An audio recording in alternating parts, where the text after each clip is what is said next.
Hello friends, स्वागत करते हैं आप सभी का सितंबर शिल्पी होम साइंस क्लासेस में। और फ्रेंड्स, अगर आपने सितंबर शिल्पी चैनल को सब्सक्राइब नहीं किया है तो आप सब्सक्राइब कर लें, जिससे आपको मेरी लाइव क्लास मिलती रहा करेगी। साथ ही आप फेसबुक पे भी सितंबर शिल्पी सर्च करके वहाँ पे भी मुझे फॉलो कर सकते हैं और टेलीग्राम पे भी मुझे फॉलो कर सकते हैं। चलिए शुरू करते हैं आज की क्लास। ये जो है ग्रामीण विकास संबंधित योजनाएं कार्यक्रम, ये इसका थर्ड पार्ट है। और आपको बता दूँ, ये सारी योजनाएं आपके पेपर में आती हैं, चाहे TGT, PGT, net, LT grade, वो सबके पेपर में पूछी जाती है, तो इसको ज़रूर देखिएगा। आज हम लोग पढ़ेंगे महात्मा गांधी राष्ट्रीय रोजगार गारंटी अधिनियम, ग्रामीण क्षेत्र के लिए दीनदयाल उपाध्याय अंत्योदय योजना, स्वजयंती ग्राम स्वरोजगार योजना, संपूर्ण ग्रामीण रोजगार योजना। तो आज इन सबको देखेंगे। चलिए शुरू करते हैं आज की क्लास। पहला आपका आता है महात्मा गांधी राष्ट्रीय रोजगार गारंटी अधिनियम। महात्मा गांधी राष्ट्रीय रोजगार गारंटी अधिनियम की शुरुआत 2 फरवरी 2016 को आंध्र प्रदेश के अनंतपुर जिले से की गई। प्रथम चरण में देश के 27 राज्यों के 200 जिलों में इसकी शुरुआत की गई। 1 अप्रैल 2008 से पूरे देश में इस योजना को लागू कर दिया गया है। काम के बदले अनाज योजना और संपूर्ण ग्रामीण रोजगार योजना का विलय इसमें कर दिया गया है। तो इसमें क्या कर दिया गया है? काम के बदले अनाज योजना, संपूर्ण ग्रामीण रोजगार योजना का विलय इसमें कर दिया गया है। फिर आपका आता है महात्मा गांधी राष्ट्रीय रोजगार गारंटी अधिनियम की विशेषता। तो महात्मा गांधी राष्ट्रीय रोजगार गारंटी अधिनियम की विशेषता इस प्रकार है। 2 अक्टूबर 2009 में इस योजना का नाम नरेगा के स्थान पर मरेंगा कर दिया गया। इसके तहत काम के इच्छुक व्यक्ति, जिनमें कम से कम 1/3 स्त्रियां होंगी, को 100 दिन के रोजगार की गारंटी दी जाएगी। फरवरी 2014 में संशोधित किए गए 150 दिन केवल जनजातियों के लिए उपलब्ध कराए गए हैं। 5 सदस्यीय परिवार के एक सदस्य को 15 दिनों के अंदर अपने घर से 5 किलोमीटर के दायरे में काम दिया जाएगा। 1 जनवरी 2011 से इस योजना के अंतर्गत दी जाने वाली मजदूरी को खेतिहर मजदूरों के लिए उपभोक्ता मूल्य सूचांक से संबद्ध कर दिया गया है। प्रणव सेन समिति को मरेंगा के लिए अलग उपभोक्ता सूचांक तैयार करने के लिए नियुक्त किया गया। इस योजना के अंतर्गत संबंधित मजदूर को एक जॉब कार्ड दिया जाएगा। मजदूरी का भुगतान बैंक एवं डाक घर से करने की व्यवस्था है। विकास कार्यक्रमों का सामाजिक लेखा परीक्षण किया जाएगा। इस योजना के तहत जारी कुल राशि का 6% भाग प्रशासनिक व्यय, निगरानी, प्रशिक्षण, लेखा प्रशिक्षण आदि में व्यय किए जाने के प्रावधान है।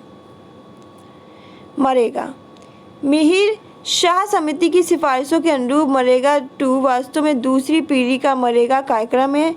इसका उद्देश्य स्थायी संपदा का निर्माण और कृषिगत उत्पादकता को बढ़ाने के साथ साथ कार्य में देरी जैसे शिकायतों, कार्यक्रम के अंतर्गत भ्रष्टाचार के कारणों को दूर करना है।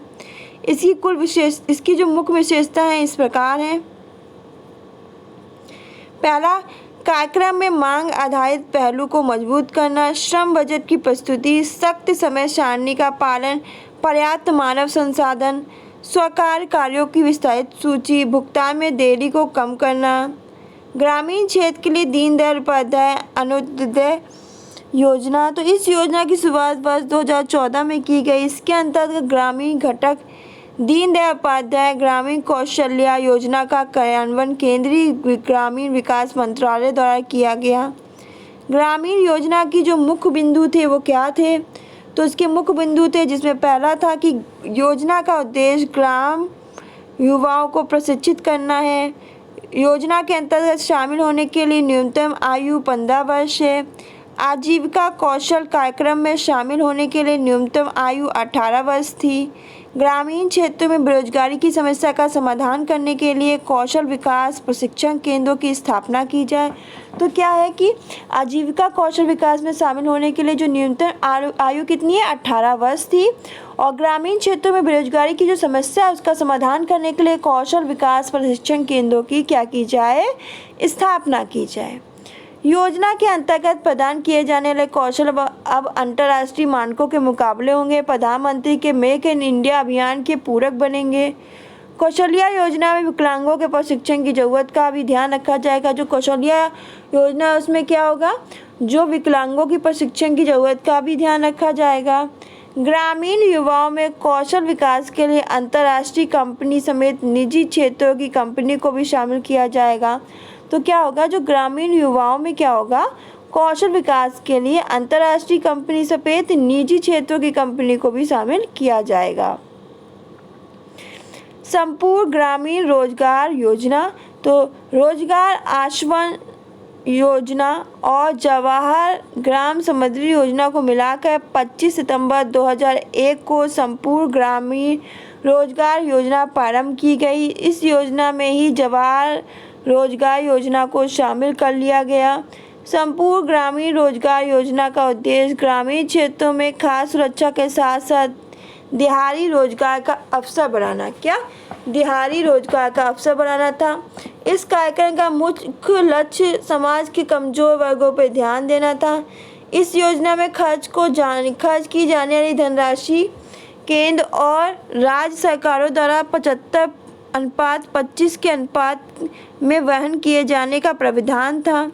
इस योजना को मनरेगा के अंतर्गत 1 अप्रैल 2008 को शामिल कर लिया गया। स्वजयंती ग्राम स्वरोजगार योजना, ग्रामीण निधनों को स्वरोजगार के लिए सहायता प्रदान करने के उद्देश्य से स्वजयंती ग्राम स्वरोजगार योजना की शुरुआत 1 अप्रैल 1999 में की गई। पहले से चल रही 6 योजनाओं का इसमें विलय कर दिया गया। यह समृद्ध ग्रामीण विकास कार्यक्रम, स्वरोजगार के लिए ग्रामीण युवाओं का प्रशिक्षण कार्यक्रम, ग्रामीण क्षेत्र में महिला एवं बाल विकास कार्यक्रम, ग्रामीण कारीगरों को उन्नत औजार की किट आपूर्ति का कार्यक्रम 1992, गंगा कल्याण योजना, 10 लाख कुआं योजना 1989। तो ये थे कुछ इम्पोर्टेंट योजना, इन सबको पढ़ लीजिए, ये मोस्ट इम्पॉर्टेंट है। यहीं से 3-4 क्वेश्चन यहीं से बन जाते हैं और फ्री के आपके नंबर मिल जाएंगे। तो एक एक योजना को आपको अच्छी तरह से पढ़ना है, अच्छी तरह से समझना है और नोट डाउन करना है। कौन सी योजना कब शुरू हुई थी, उसके क्या उद्देश्य थे, ये सब चीज़ों को लिख लीजिए। और आप चाहे टीजीटी का एग्ज़ाम हो, पीजीटी का एग्ज़ाम हो, नेट का एग्ज़ाम हो, एलटी का एग्ज़ाम हो, होम साइंस या कोई भी टीचिंग एग्ज़ाम हो, यहाँ से 3 से लेकर 4 क्वेश्चन आपको फ्री के मिल जाएंगे। साथ ही अगर आपने इससे पहले की ये सब योजना ना देखी हो तो प्लेलिस्ट में जाइए, वहाँ गवर्नमेंट स्कीम करके प्लेलिस्ट बनी है, वहाँ जाके आप सारी योजना पढ़ सकते हैं। तो आज की क्लास में इतना ही, मिलते हैं नेक्स्ट क्लास में नेक्स्ट टॉपिक के साथ। तब तक खुश रहिए, मुस्कुराते रहिए, अपना ध्यान रखिए। धन्यवाद।